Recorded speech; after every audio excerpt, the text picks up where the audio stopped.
Hello everyone, আসসালামু আলাইকুম। This is Salmin Rahman. Before you একটা বই পড়ছিলাম, আমার বিপুলের পৃথিবী, সিদ্দিকা জামানের লেখা একটা বই। প্রথমে বলে রাখছি, সিদ্দিকা জামান ভদ্রমহিলা কিন্তু প্রফেশনাল কোনো লেখিকা নন। তার স্বামী জাতীয় অধ্যাপক আনিসুজ্জামানের মৃত্যুর পর তার সাথে জীবনের স্মৃতিচারণগুলো মনে রাখতে অন্যদিন নামের একটা পত্রিকায় 9 খণ্ডে এই লেখাগুলো প্রকাশ পায়, যা পরবর্তীতে একটা বইয়ের রূপ নেয়।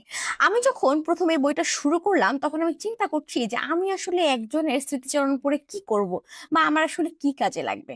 পরবর্তীতে আমি যখন বইটা শুরু করলাম পড়া, তখন দেখলাম যে অসাধারণ একটা বই।